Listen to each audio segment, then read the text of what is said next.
Hello viewers, welcome to our channel. నేను చరణ్ పరిమి.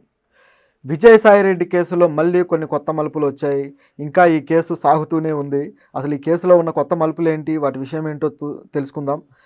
ఈరోజు విజయసాయిరెడ్డి కొత్తగా ఒక ట్వీట్ చేశారు. అందులో ఆయన ఏమన్నారంటే, నేను ఎవరికీ సమాధానం చెప్పాల్సిన అవసరం లేదు అని చెప్పేసి కొన్ని సమాధానాలు అయితే చెప్పారు. అదేంటంటే 2021లో శాంతితో నాకు పరిచయం అయింది, అది కూడా డిపార్ట్మెంట్కి సంబంధించిన విషయాల్లోనే ఆ పరిచయం అయింది. సో అది అలాగే ప్రొఫెషనల్గానే వెళ్ళింది తప్పితే ఇంక మరేమీ కాదు. సో నేను ఎవరికీ సమాధానం చెప్పాల్సిన పని లేదు అని చెప్పేసి ఆయన చెప్పారు. అలాగే తన మీద ఎవరైతే ఏ మీడియా అయితే బురద చల్లుతూ వస్తుందో, తనని ఎవరైతే ఇట్లా టార్గెట్ చేసి మరి ఈ దుష్ప్రచారాలు చేస్తున్నారో వాళ్ళ మీద నేను యాక్షన్ తీసుకుంటాను అని చెప్పేసి విజయసాయిరెడ్డి తన ట్వీట్లో చెప్పారనమాట. సో ఆయన గతంలో ప్రెస్ మీట్లో కూడా అదే చెప్పారు, మళ్ళీ ఈరోజు ట్వీట్లో కూడా అదే చెప్పాడు. మరి ఆయన ఎందుకు చెప్పారో తెలియదు, కానీ దీని వెనక అంటే ఈ ట్వీట్ ఇలా చేయడం వెనక మరి ఇన్ని రోజులు ఆలోచించి ఏం ఆలోచించాడో, మరి ఎందుకు ఏం నిర్ణయం తీసుకున్నాడో డౌట్ వస్తుంది. అయితే దీనికి సమాధానం కానీ ఆలోచిస్తే ఒక విషయం మాత్రం క్లారిఫై అవుతుందన్నమాట. ఈ టాపిక్ని ఇంతటితో వదిలేయండి అని చెప్పి మీడియాకి ఒక హింట్ ఇస్తున్నాడేమో అనిపిస్తూ ఉంది. ఎందుకంటే ఈరోజు విజయసాయిరెడ్డితో నాకు ప్రమాదం ఉంది అని చెప్పేసి ఈ మదన్ మోహన్ ఎవరైతే ఉన్నారో ఆయన హోమ్ మినిస్టర్ని కలిసి వాళ్ళకు ఒక ఫిర్యాదు చేయడం జరిగింది. హోమ్ మినిస్టర్ అనిత గారిని కలిశారు, ఆమెకి ఫిర్యాదు చేశారు. సో ఆవిడకి ఫిర్యాదు చేస్తూ ఆ ఫిర్యాదులో ఆయన కొన్ని ఇంట్రెస్టింగ్ విషయాలు పేర్కొన్నాడు అనమాట. ఇప్పటిదాకా మదన్ మోహన్ ఈయన మీద అనేక ఆరోపణలు చేస్తూ వచ్చాడు. అది కూడా ఎవరికి భయపడకుండా చాలా కాన్ఫిడెంట్గా, చాలా గట్టిగా ఆయన తన వాదన వినిపిస్తూ వచ్చాడు. ప్రెస్ మీట్లు కావచ్చు, లైవ్లు కావచ్చు, ప్రతిదీ కూడా ఆయన ముందుండి ఇవిగో ప్రూఫ్లు నా దగ్గర ఉన్నాయి, నేను స్టడీ చేశానని చెప్పేసి అనేక ప్రూఫ్లు, డాక్యుమెంట్లు అవి ఇవి అన్నీ తీసి ఆయన చూపించడం జరిగింది. సో చాలా రోజులుగా ఇది నడుస్తూ ఉంది. సో ఆ ప్రూఫ్ల వల్ల కొంతమంది నమ్మే పరిస్థితి కూడా వచ్చింది. అయితే ఇన్ని రోజులు కూడా ఈయన విషయంలో, ఈ మదన్ మోహన్ విషయంలో విజయసాయిరెడ్డి ఒక్క వ్యాఖ్య కూడా చేయలేదు. కనీసం ఆయన కన్సిడర్ కూడా, ఆయన ఆరోపణలు కన్సిడర్ చేసినట్టు కూడా కనపడలేదు. నన్ను ఇలా ఎందుకు దుష్ప్రచారం చేశాడు, అతన్ని కనీసం తిట్టడం కానీ ఒక మాట అనడం కూడా జరగలేదు. కేవలం మీడియా వాళ్ళని మాత్రమే దూషిస్తున్నాడు. అసలు మొట్టమొదటగా ఆ ఫిర్యాదులో ఆయన పేరు చేర్చి ఆయన ఈ విధంగా నా భార్యతో అక్రమ సంబంధం పెట్టుకున్నాడు, ఈ విధంగా బిడ్డను కన్నాడు అని చెప్పేసి ఇంత పెద్ద ఆరోపణ చేసిన వ్యక్తి మీద ఎందుకు ఈయన రియాక్ట్ అవ్వలేదు, ఎందుకు ఆయన తిరిగి క్వశ్చన్ చేయలేదు, అలాగే నీ మీద కేసు పెడతానని కానీ లేకపోతే యాక్షన్ తీసుకుంటానని కానీ ఎందుకు చెప్పలేదు అనే సందేహం మాత్రం అందరిలో ఉంది. అతను ఎందుకు లేని వదిలేశాడా, లేకపోతే సమాధానం చెప్పాల్సిన అవసరం లేదనుకున్నాడా, లేక సమాధానం వేరే ఏమన్నా ఉందా? ఈ ప్రశ్నలు అయితే వస్తాయి కదా, రాకుండా ఎందుకుంటాయి? ఇప్పుడు ప్రజల్లో ప్రతిదీ కూడా చూస్తూ ఉన్నారు. సో ఆయన ఆరోపణలు చేస్తే ఆయన్ని వదిలేసి మీడియా మీద కంప్లైంట్లు ఇవ్వడం ఏంటో అందరికీ ఆశ్చర్యంగానే ఉంది. అయితే ఈ రోజులు గడిచిపోయాయి, వారం రోజులు అయిపోయింది. సో ఈ వారం తర్వాత మరి మదన్ మోహన్ ఏమనుకున్నాడో తెలియదు, కానీ ఉన్నట్టుండి నా ప్రాణానికి ప్రమాదం ఉంది, నా ప్రాణహాని ఉంది నాకు అని చెప్పేసి ఆయన ఒక ఫిర్యాదు చేసి ఆ ఫిర్యాదు రూపంలో అనిత గారిని కలవడం జరిగింది. సో ఇప్పుడు తను సెక్యూరిటీ కోరుకున్నారు. మరి ఆయనకి సెక్యూరిటీ ఇస్తుందా గవర్నమెంట్ లేదా అనేది కూడా తెలీదు. నిజానికి సెక్యూరిటీ ఇవ్వాల్సిన పరిస్థితి అయితే ఉంది. ఎందుకంటే ఆయన చెప్పడం ఏంటంటే ఆయన ఇన్ఫ్లుయెన్షియల్ పర్సన్, ఆయన చాలా పెద్ద వ్యక్తి, పొలిటీషియన్, మాజీ మంత్రి, సో ఎన్నో క్యాడర్స్ ఉన్న వ్యక్తి. సో ఇలాంటి వ్యక్తి, ఆయనకు బలం బలగం అన్నీ ఉన్నాయి. ఈ వ్యక్తి నన్ను ఒంటరివాడైనా నన్ను ఏదైనా అటాక్ చేస్తే పరిస్థితి ఏంటి అని చెప్పేసి ఈయన భయపడుతూ ఉన్నాడనమాట. సో ఇప్పుడున్న పరిస్థితుల్లో చూస్తే ఆయన అటాక్ చేసే ధైర్యం చేయకపోవచ్చు. ఎందుకంటే ఇప్పుడు కాస్త అంతా కూడా వైసీపీ వాళ్ళ మీద దాడులు ఈ పద్ధతి వెళ్తూ ఉంది కాబట్టి, పైగా ఈ విషయంలో ఈయన కాస్త ఏది మాట్లాడినా సరే అవసరమైన దానికన్నా ఎక్కువగా అగ్రెసివ్గా రియాక్ట్ అవ్వడమా, లేకపోతే అసలైన వ్యక్తులను వదిలేసి కొసరు వ్యక్తుల మీద రియాక్ట్ అవ్వడమా, ఇదే చేస్తూ వచ్చాడు విజయసాయిరెడ్డి. కాబట్టి ఈ వ్యక్తి మీద అటాక్ చేస్తే అది ఖచ్చితంగా ఆయన ఆరోపణలు ఏవైతే ఉన్నాయో అవి ప్రజలు నిజమని నమ్మే పరిస్థితి కూడా రావచ్చు. కాబట్టి అందుకోసమే ఒకవేళ ఆయన్ను పట్టించుకోవట్లేదేమో, ఆయన వ్యాఖ్యలకు తిరిగి ఆన్సర్ ఇవ్వట్లేదేమో అని మనకు అనిపించక మానదు. సో ఇది ఇలా ఉంది. మరి ఈయన పరిస్థితి చూస్తే మదన్ మోహన్ ఇక దీన్ని వదిలేలా లేడు. అలాగే పవన్ కళ్యాణ్ కూడా కలిసి ఆలోచనలో ఉన్నట్టు తెలుస్తుంది ఈ విషయం మీద.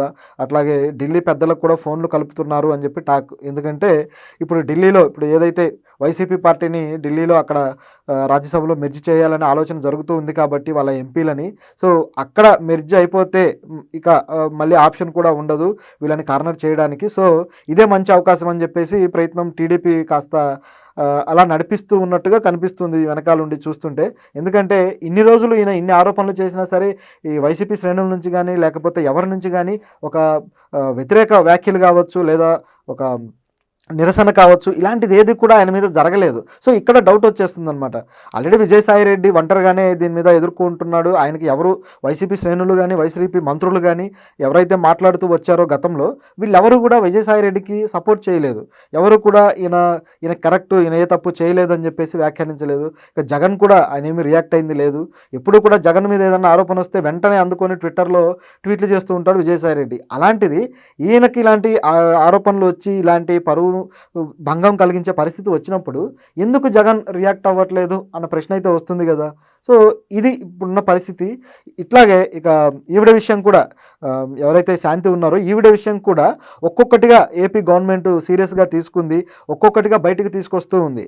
సో ఈ విషయం ఏంటంటే, నిన్ననే దేవాదాయ శాఖ మినిస్టర్ ఒక ప్రెస్ మీట్ పెట్టేసి అందులో అనేక విషయాలు ఆమె గురించి చెప్పడం జరిగింది. ఆ కేసులు కావచ్చు, ఆమె ఏమేమి అక్రమాలు చేశారో అవన్నీ కూడా వరుసపెట్టి చెప్తూ వచ్చారనమాట.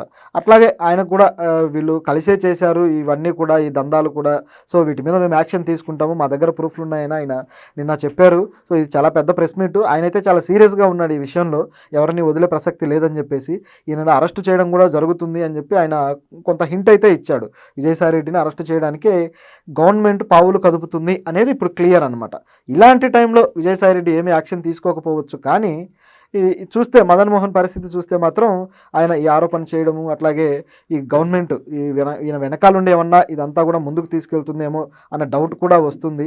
నిజానికి ఇదంతా ఎంత ముందుకు వెళ్తే అంతగా పరువు నష్టం జరిగేది ఈ విజయసాయి రెడ్డికి కాదు, ఆ మహిళకు మాత్రమే, అలాగే ఆ పుట్టిన బిడ్డకి మాత్రమే. సో ఈ విషయంలో మరి వీళ్ళు ఆ బిడ్డ విషయంలో ఇంతవరకు ఒక క్లారిటీకి రాలేదు. ఆ బిడ్డకు తండ్రిగా మరి ఈయన బాధ్యత తీసుకునేలా లేడు. మరి ఇది అసలు అయిన సమస్య. దీన్ని వదిలేసి వీళ్ళు కేవలం రాజకీయపరమైన గేమ్ ఆడుతున్నట్టుగా కనిపిస్తుంది. ప్రభుత్వం ఏమో విజయసాయి రెడ్డిని కార్నర్ చేయడానికి, అట్లాగే మదన్ మోహన్ ఏమో ఆయన ఇట్లా ప్రమాదం ఉందని చెప్పేసి ఈయన కంప్లైంట్ ఇవ్వడం, కానీ ఇవన్నీ చూస్తుంటే ఒక పొలిటికల్ గేమ్ మాత్రమే నడుస్తుంది వీళ్ళని అడ్డం పెట్టుకొని అన్నట్లుగా కనిపిస్తుంది. ముఖ్యంగా ఈ దేవాదాయ మినిస్టర్ చేసిన ఆరోపణ ఏంటంటే, మాజీ ఎమ్మెల్యేలు కూడా వాళ్ళు ముడుపులు చెల్లించాల్సి వచ్చింది దేవాదాయ శాఖ కమిషనర్కి అని చెప్పేసి విశాఖ మాజీ ఎమ్మెల్యే కూడా చెప్పడం జరిగింది. సో దీన్ని బట్టి చూస్తే అధికారుల స్థాయి నుంచి కూడా ఎట్లా ముడుపులు దండుకున్నారు అనేది ఈ విషయంలో చాలా క్లియర్గా తెలుస్తూ ఉంది. అట్లాగే టెంపుల్స్కి సంబంధించి అనేక చోట్ల టెంపుల్స్కి సంబంధించి ముడుపులు దండుకున్నారు ఆ టెంపుల్స్ కమిటీల నుంచి అనే వాదన కూడా ఉంది. ఎందుకంటే ఇప్పుడు దేవాదాయ శాఖ వీటన్నిటికి సంబంధించి ఆ టెంపుల్స్కి సంబంధించిన మంచి చెడ్డ చూడాల్సిన బాధ్యత ఉంది.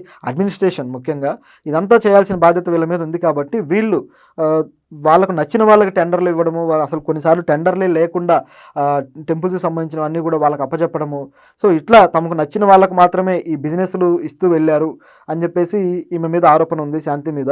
అయితే ఈమెకి మద్దతుగా విజయసాయి రెడ్డి మొదటి నుంచి ఇలా చేస్తూ వచ్చాడు అనేది ఈ ప్రధానమైన ఆరోపణ. ఒకవేళ ఇది ప్రతి శాఖలోనూ ఈ తరహా అవినీతులు జరుగుతూనే ఉన్నాయి కాబట్టి ఒకవేళ దీనికి సరైన ప్రూఫ్లు ఉంటే మాత్రం వాళ్ళ మీద యాక్షన్ తీసుకోవడంలో ఏమాత్రం తప్పు లేదు. ఈ కేసు సపరేట్. ముఖ్యంగా చెప్పాలంటే ఈ బాబుది ఏదైతే ఉందో బిడ్డను కనడం, ఇదంతా ఈ కేసు సపరేట్, ఇది సపరేట్, ఈ అవినీతి సపరేట్. సో ఈ అవినీతి మీద ప్రభుత్వం దృష్టి పెట్టి ఈ అవినీతి మీద యాక్షన్ తీసుకోవడంలో ఎటువంటి తప్పు లేదు. సో ఈ అవినీతి కారణమైన వాళ్ళు మాజీ మినిస్టర్లు కావచ్చు, అధికారులు కావచ్చు, గవర్నమెంట్ ఆఫీసర్లు కావచ్చు, ఎవరైనా కావచ్చు, వాళ్ళని అరెస్ట్ చేయడం మాత్రం తప్పు లేదు. కాకపోతే ఇది పొలిటికల్ గేమ్లా మార్చి కేవలం ప్రతిపక్షాన్ని ఇబ్బంది పెట్టడానికే గేమ్ ఆడకుండా నిజాయితీగా, ఇప్పుడున్న గవర్నమెంట్ కూడా నిజాయితీగా పనిచేస్తేనే ప్రజలు కూడా